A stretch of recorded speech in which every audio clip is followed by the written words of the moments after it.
ಪ್ರಿಯ ವೀಕ್ಷಕರೇ, ನಿಮ್ಮೆಲ್ಲರಿಗೂ ಯುನೈಟೆಡ್ ನ್ಯೂಸ್ಗೆ ಸ್ವಾಗತ. ಗೆಳೆಯರೇ, ಸರ್ವ ಜನಾಂಗದ ಶಾಂತಿಯ ತೋಟವಾಗಿರುವ ಕರ್ನಾಟಕದಲ್ಲಿ ಮತ್ತೆ ಕೋಮುವಾದಿಗಳು ಕೋಮು ಸಾಮರಸ್ಯ ಕದಡುವ ಕೆಲಸಕ್ಕೆ ಮುಂದಾದಂತೆ ಕಾಣುತ್ತಿದೆ. ಹೌದು, ಸಖತ್ ಆಕ್ಟಿವ್ ಆಗಿರುವ ಜನಕಂಟಕರು ತಾವು ಹೋದಲ್ಲೆಲ್ಲ ಕೋಮು ಭಾವನೆಗಳನ್ನು ಕೆರಳಿಸುವ, ಕೋಮು ಸಾಮರಸ್ಯವನ್ನ ಹದಗೆಡಿಸುವ ದ್ವೇಷಪೂರಿತ ಭಾಷಣಗಳನ್ನು ಕಕ್ಕುತ್ತಾ ಜನರ ನೆಮ್ಮದಿಗೆ ಭಂಗ ತರುವ ಪ್ರಯತ್ನಕ್ಕೆ ಕೈ ಹಾಕಿದ್ದಾರೆ.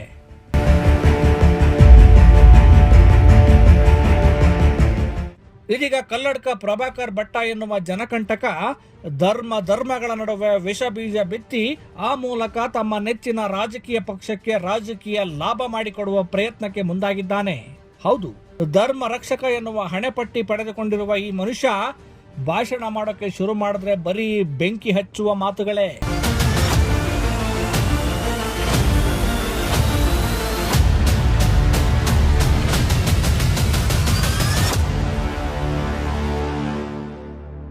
ಬಾಯ್ ಬಿಟ್ರೆ ಬಣ್ಣಗೇಡು ಅಂತಾರಲ್ಲ, ಹಾಗೆ ನೋಡಿ, ಜನರ ಮನಸ್ಸನ್ನ ಅರಳಿಸುವ ಶಕ್ತಿ ಇಲ್ಲದ ಈ ಮತಾಂಧರಿಗೆ ಗೊತ್ತಿರೋದು ಜಾತಿ ಧರ್ಮಗಳ ನಡುವೆ ಬೆಂಕಿ ಹಚ್ಚೋ ಕೆಲಸವೇ. ಗಂಭೀರವಾಗಿ ಯೋಚನೆ ಮಾಡಬೇಕಾದಂತ ವಿಷಯ ಅಂದ್ರೆ, ಆ ಹೆಣ್ಣು ಮಗಳಿಗೆ ಶಾಬಾಸ್ಗಿರಿಯನ್ನು ಕೊಟ್ಟಿರುವಂತದ್ದು, ಮೊದಲು ಕೊಟ್ಟಿರುವಂತದ್ದು ಅಲ್ ಖೈದಾ ಅಂತ ಹೇಳುವಂತ ಒಂದು ದೇಶದ್ರೋಹಿ ಭಯೋತ್ಪಾದಕ ಸಂಘಟನೆಯ ಪ್ರಮುಖ ಅಲ್ ಜವಾಹಿರಿಯಿಂದ ಅವನಿಗೆ ಶಾಬಾಸ್ಗಿರಿಯನ್ನು ಕೊಟ್ಟಿರುವಂತದ್ದು, ಹಣವನ್ನು ಕೊಟ್ಟಿರುವಂತದ್ದು. ಮತಾಂಧತೆಯಲ್ಲಿ ಮುಳುಗಿರುವ ಇಂಥವರು ತಮ್ಮ ದ್ವೇಷ ಭಾಷಣದಿಂದ ಎಷ್ಟೋ ಜನರ ಜೀವಕ್ಕೆ ಸಂಚಕಾರವಾಗಿದ್ದಾರೆ. ಮತ ಗಲಭೆಗಳನ್ನ ಹುಟ್ಟುಹಾಕಿ ಮನೆಗಳ ನೆಮ್ಮದಿ ಕಿತ್ತುಕೊಂಡಿದ್ದಾರೆ. ಇವರುಗಳ ಕೋಮು ಪ್ರಚೋದಿತ ವಿಷದ ಮಾತುಗಳಿಗೆ ಉದ್ರಿಕ್ತರಾಗಿ ಕಾನೂನನ್ನ ಕೈಗೆತ್ತಿಕೊಂಡ ಅಮಾಯಕ ಜನರು ಜೈಲು ಪಾಲಾಗಿದ್ದಾರೆ.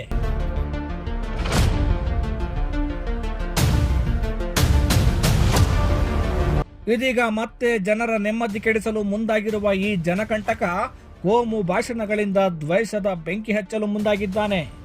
ಇತ್ತೀಚೆಗೆ ಮಂಡ್ಯ ಜಿಲ್ಲೆಯಲ್ಲಿ ನಡೆದ ಹನುಮ ಸಂಕೀರ್ತನಾ ಯಾತ್ರೆಯಲ್ಲಿ ಕಲ್ಲಡ್ಕ ಪ್ರಭಾಕರ್ ಭಟ್ ಮಾತನಾಡಿರುವ ನಂಜಿನ ಮಾತು ಇಡೀ ಸ್ತ್ರೀ ಕುಲವೇ ಅವಮಾನ ಪಡುವಂತಾಗಿದೆ. ಮೊದಲಿನಿಂದಲೂ ಹೆಣ್ಣಿನ ಸ್ವಾತಂತ್ರ್ಯ ಕಸಿದುಕೊಂಡು ಅವಳನ್ನ ನಿರ್ಬಂಧಿಸಿದ್ದು ಇವರ ಪುರೋಹಿತ ಶಾಹಿ ಪರಂಪರೆಯಲ್ಲವೇ? ಇಂಥ ಪರಂಪರೆಯವರಿಂದ ಹೆಣ್ಣಿನ ಘನತೆ ನಿರೀಕ್ಷಿಸಲು ಸಾಧ್ಯವೇ? ನೀವೊಮ್ಮೆ ಅವನ ದ್ವೇಷಪೂರಿತ ಮಾತುಗಳನ್ನ ಕೇಳಿಸ್ಕೊಂಡ್ಬಿಡಿ. ನೀವು ನಮ್ಮ ಹಿಂದೂ ಹುಡುಗಿಯರನ್ನು ಯಾಕೆ ಟಾರ್ಗೆಟ್ ಮಾಡ್ತೀರಾ? ನಿಮ್ಮ ಹುಡುಗಿಯರ ಜೊತೆ ಹೋಗಿ ನೀವು ಲವ್ ಮಾಡಿ ಅಥವಾ ಬಿಡಿ, ಏನ್ ಬೇಕಾದ್ರೂ ಮಾಡಿ, ನಮ್ಮೇನು ತೊಂದರೆ ಅಲ್ಲ. ಮುಸ್ಲಿಂ ಮಹಿಳೆಯರಿಗೆ ದಿನಕ್ಕೊಬ್ಬ ಗಂಡ, ಇವರಿಗೆಲ್ಲ ಪರ್ಮನೆಂಟ್ ಗಂಡನನ್ನ ಕೊಟ್ಟಿದ್ದು ಮೋದಿ ಸರ್ಕಾರ ಎಂದು ಹೇಳ್ತಾ ಇರೋ ಈ ಮನುಷ್ಯನಿಗೆ ಮಹಿಳೆಯರ ಬಗ್ಗೆ ಎಷ್ಟು ಗೌರವವಿದೆ ಎನ್ನುವುದನ್ನ ಅವನ ಮಾತುಗಳಿಂದಲೇ ಅರ್ಥ ಮಾಡಿಕೊಳ್ಳಬಹುದಾಗಿದೆ. ಯಾಕೆಂದ್ರೆ ಮೊನ್ನೆವರೆಗೆ ನಿಮಗೆ ತಲಾಖ್ ಹೇಳುವಂತ ಅವಕಾಶ ಇತ್ತು. ಯಾವಾಗ ಈ ಹೊಸ ಸರ್ಕಾರ, ಮೋದಿ ಸರ್ಕಾರ ಬಂತು, ಆ ತ್ರಿವಳಿ ತಲಾಖ್ ಹೋಯ್ತು. ತುಂಬಾ ಹೊಟ್ಟೆ ನೋವು, ಗಂಡಸರಿಗೆ ತುಂಬಾ ಹೊಟ್ಟೆ ನೋವು. ನಿಜವಾಗಿ ಮುಸಲ್ಮಾನ್ ಹುಡುಗಿಯರಿಗೆ ಆನಂದದ ಸಂಗತಿ ಆಗಬೇಕಾಗಿತ್ತು. ದಿನಕ್ಕೊಬ್ಬ ಗಂಡ, ಪರ್ಮನೆಂಟ್ ಗಂಡನೇ ಇಲ್ಲ.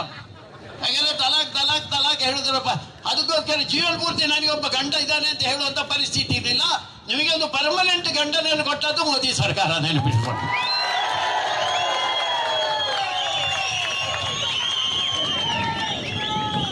ಈ ದೇಶದಲ್ಲಿ ನಾವೆಲ್ಲರೂ ಒಂದು ಅಂತ ಹೇಳುವಂತ ಚಿಂತನೆಯನ್ನು ಕೊಟ್ಟಿ ಕಲ್ಲಡ್ಕ ಪ್ರಭಾಕರ ಭಟ್ಟರ ಮುಸ್ಲಿಂ ಹೆಣ್ಣು ಮಕ್ಕಳ ಬಗ್ಗೆ ಅವಹೇಳನಕಾರಿ ಭಾಷಣದ ವಿರುದ್ಧ ಪ್ರಗತಿಪರ ಹಾಗೂ ಮುಸ್ಲಿಂ ಸಂಘಟನೆಗಳ ಹೋರಾಟಗಾರರು ಸರ್ವ ಜನಾಂಗದ ಶಾಂತಿಯ ತೋಟವಾಗಿರುವ ಕರ್ನಾಟಕದಲ್ಲಿ ಸೌಹಾರ್ದತೆಗೆ ಧಕ್ಕೆ ತಂದಿರುವ ಈತನನ್ನ ಕೂಡಲೇ ಬಂಧಿಸಿ ಕಾನೂನಿನ ಶಿಕ್ಷೆಗೆ ಗುರಿಪಡಿಸಬೇಕು ಎಂದು ಸರ್ಕಾರಕ್ಕೆ ಆಗ್ರಹಿಸಿವೆ.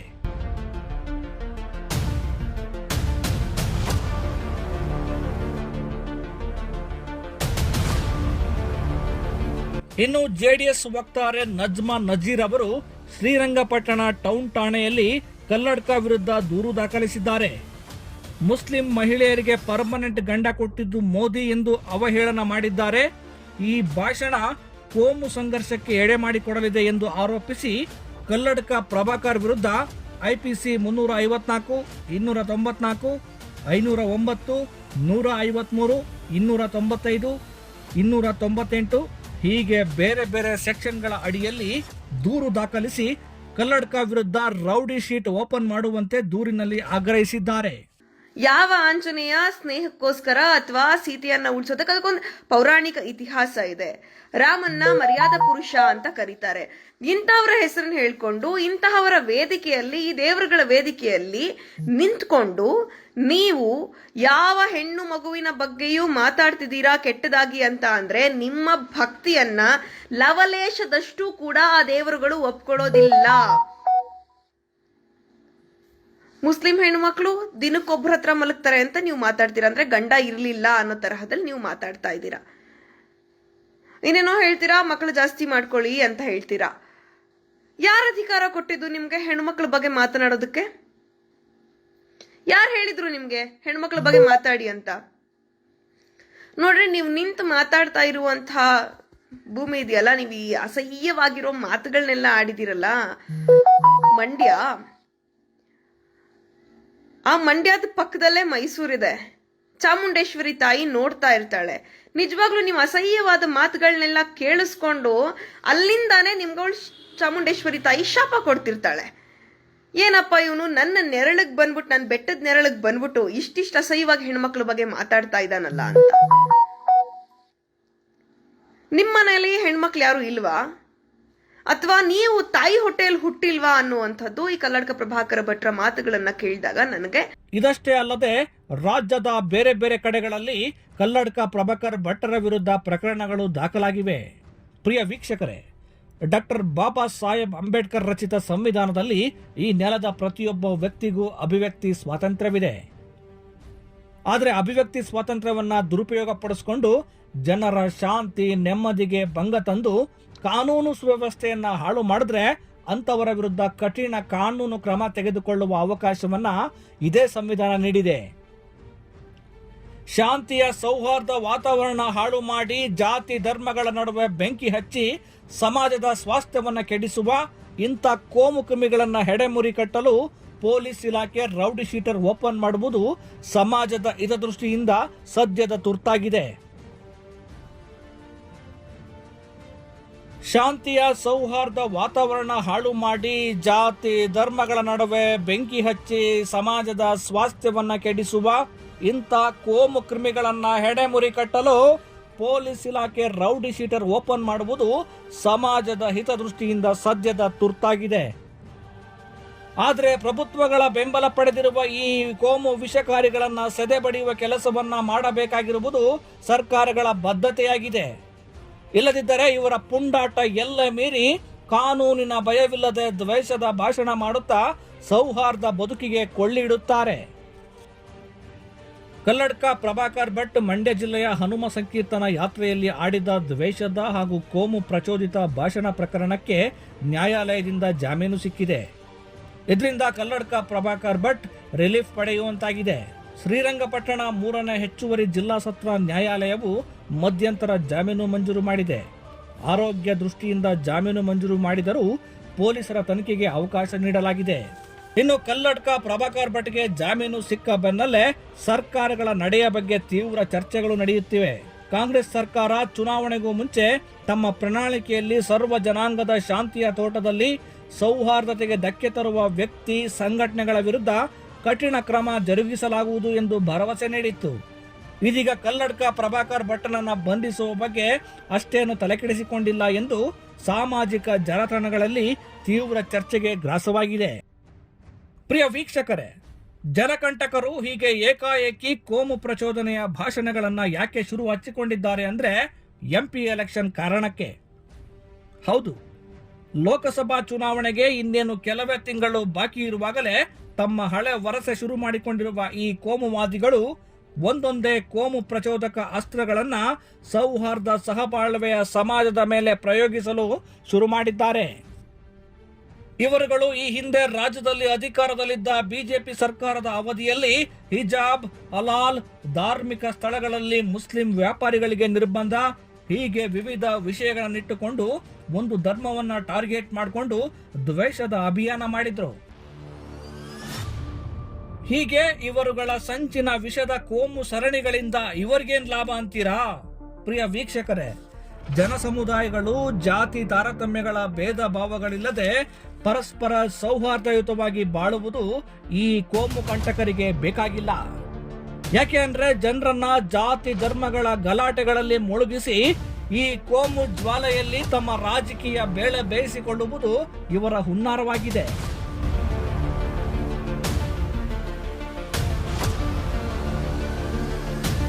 ಗೆಳೆಯರೇ, ಭಾರತ ಸರ್ವ ಜನರ ಬಹು ಸಂಸ್ಕೃತಿಯ ಬಹು ಜನರ ಬಹುತ್ವದ ದೇಶ. ಇಲ್ಲಿ ಬೇರೆ ಬೇರೆ ಜಾತಿ ಧರ್ಮಗಳಿವೆ, ಭಾಷೆ ಸಂಸ್ಕೃತಿಗಳಿವೆ. ಹೀಗೆ ಬಹುತ್ವದ ನೆಲೆಯಲ್ಲಿ ರೂಪುಗೊಂಡಿರುವ ಭಾರತವನ್ನ ಹಿಂದೂ ರಾಷ್ಟ್ರ ಮಾಡುತ್ತೇವೆ ಎಂದು ಬಿಜೆಪಿಯ ನಾಯಕರು ಪದೇ ಪದೇ ಹೇಳಿಕೆ ನೀಡುತ್ತಿದ್ದಾರೆ. ಯಾಕೆ ಹೀಗೆ ಬಹುಜನರ ಭಾರತವನ್ನ ಏಕಜನರ ಭಾರತ ಎಂದು ಬಿಂಬಿಸಲು ಹೊರಟಿದ್ದಾರೆ ಎಂದ್ರೆ, ಇಲ್ಲಿಯೂ ಸಹ ಬಹುಸಂಖ್ಯಾತ ಜನರನ್ನ ಓಲೈಕೆ ಮಾಡಿ ಅಧಿಕಾರ ಹಿಡಿಯುವ ತಂತ್ರವಾಗಿದೆ. ಇನ್ನು ಈ ನೆಲದ ಮುಸ್ಲಿಂ ಸಮುದಾಯವನ್ನ ಈ ದೇಶದ ಶತ್ರುಗಳು, ನಾವು ಮಾತ್ರ ಮಹಾನ್ ದೇಶಭಕ್ತರು ಎಂದು ಬಡಾಯಿ ಕೊಚ್ಚಿಕೊಳ್ಳುತ್ತಾ ಕೊನೆಗೆ ಪ್ರಚೋದಿತ ಮಾತುಗಳಿಂದ ಹಿಂದೂ ಮುಸ್ಲಿಂ ಗಲಾಟೆ ಎಬ್ಬಿಸಿ ಈ ಮೂಲಕ ವೋಟ್ ಬ್ಯಾಂಕ್ ರಾಜಕಾರಣ ಮಾಡಿ ಅಧಿಕಾರ ಪಡೆಯುವುದು ಇವರ ಮತ್ತೊಂದು ದುರುದ್ದೇಶವಾಗಿದೆ.